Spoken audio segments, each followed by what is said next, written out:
Hirsch Goldberg-Polin loved geography.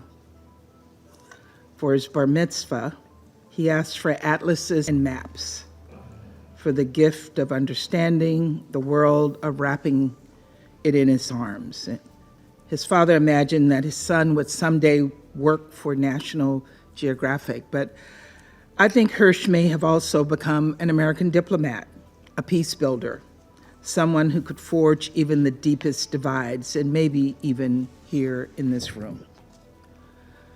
I had the honor of getting to know Hirsch through his parents, Rachel and John. On October 7th, Hamas killed their son's friend, blew off their son's hand, and then stole their son's future, holding him hostage in the tunnels beneath Gaza for 331 days. Devastation has a blurring effect.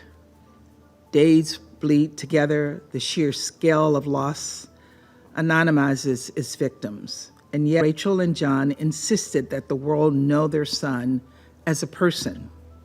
Every single day they relived the worst moments of their lives, talking to anyone and everyone who would listen to them talk about Hirsch.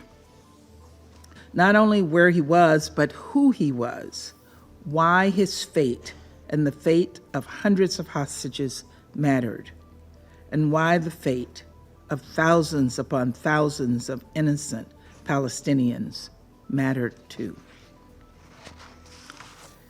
That they too were people, each containing a universe, who wanted and deserved peace, who wanted to and deserved to live. This past weekend, we learned the devastating news I hoped and prayed would never come. That after nearly 11 months in captivity, Hirsch, along with 5 other hostages, was brutally killed by Hamas.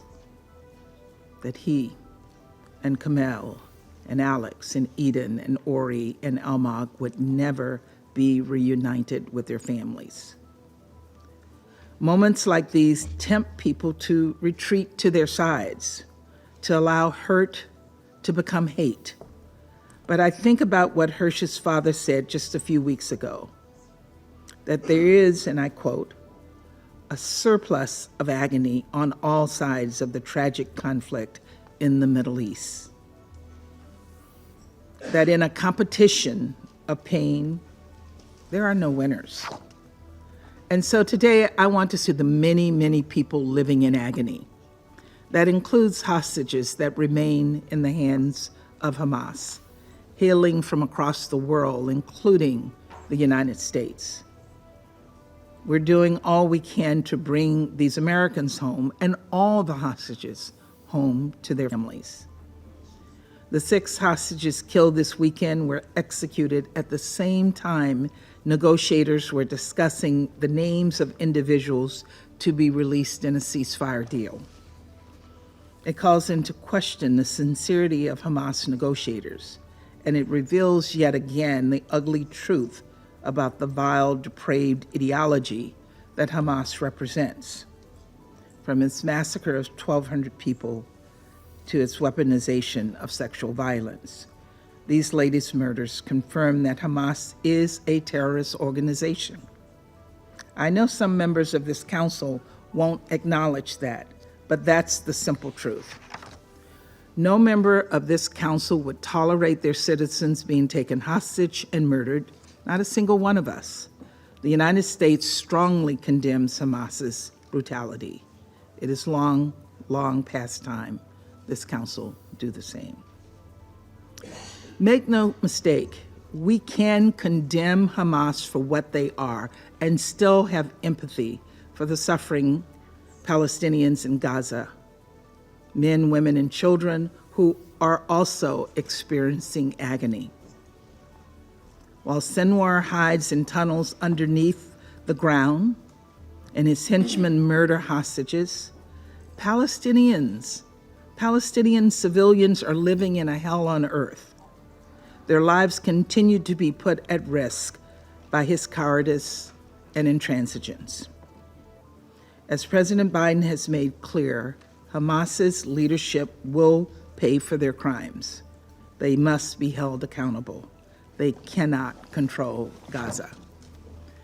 At the same time, we know that the best way to rescue the remaining hostages and alleviate the suffering of Palestinian civilians is through a negotiated ceasefire deal, one that will release the hostages and create conditions to enable a surge in life-saving aid in Gaza.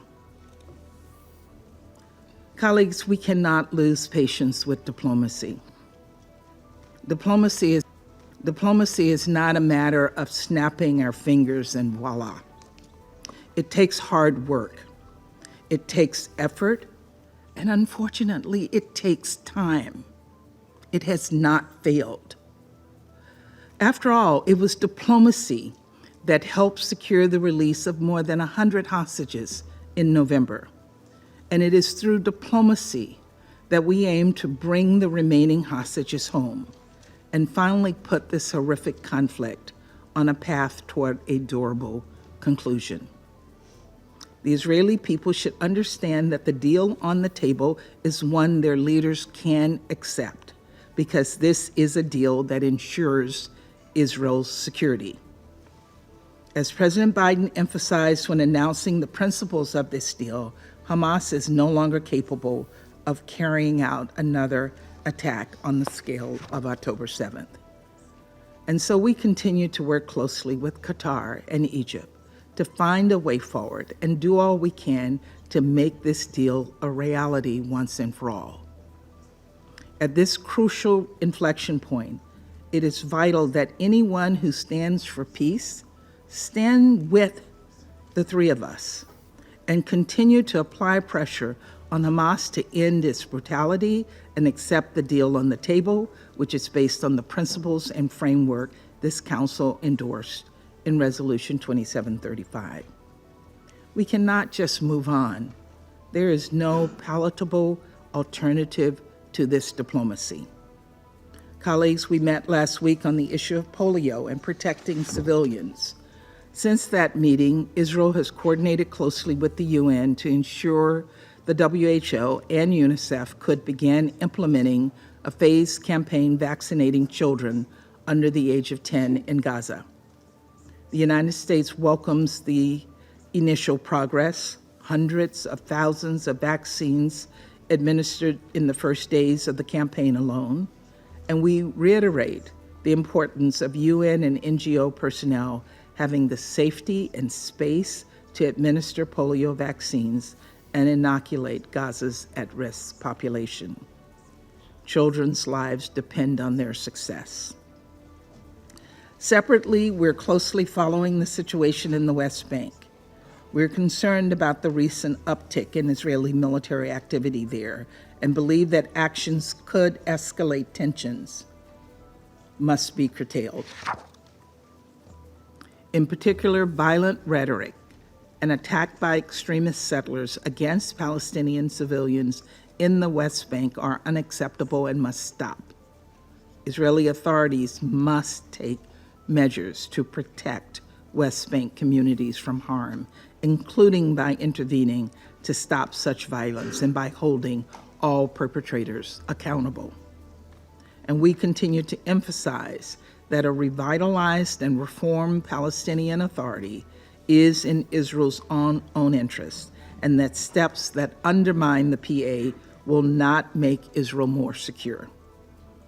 Indeed, Hamas's brutal murder of hostages is a reminder that a terrorist group does not and can never claim to represent the vast majority of Palestinians.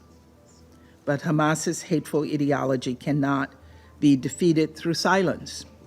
Leaders in Ramallah and in countries throughout the region must condemn Hamas's violent actions and increase public pressure on Hamas to accept the deal on the table. Colleagues, I hoped and believed that I would see Hirsch Goldberg-Polin alive, that I could have met him, talked to him about the magic of exploring the world, of healing the world. I believed that I could have hugged him and told him how hard his parents fought for him, how hard they fought for every hostage family, every innocent Israeli and Palestinian whose life was destroyed by the scourge of war. I'm devastated that I will never be able to meet Hirsch, but I know that his memory lives on in his extraordinary parents. I know that even though they have every reason to crawl under the covers and never emerge, they will continue to fight for humanity, to fight for dignity, for peace, for diplomacy, even when it feels slow, even when it feels impossible. For the return of the hostages, for an end to this horrific war, and for a better future for us all. We owe it to them and their beloved son, to parents and children like them, Israeli and Palestinians alike, to do the same. Thank you.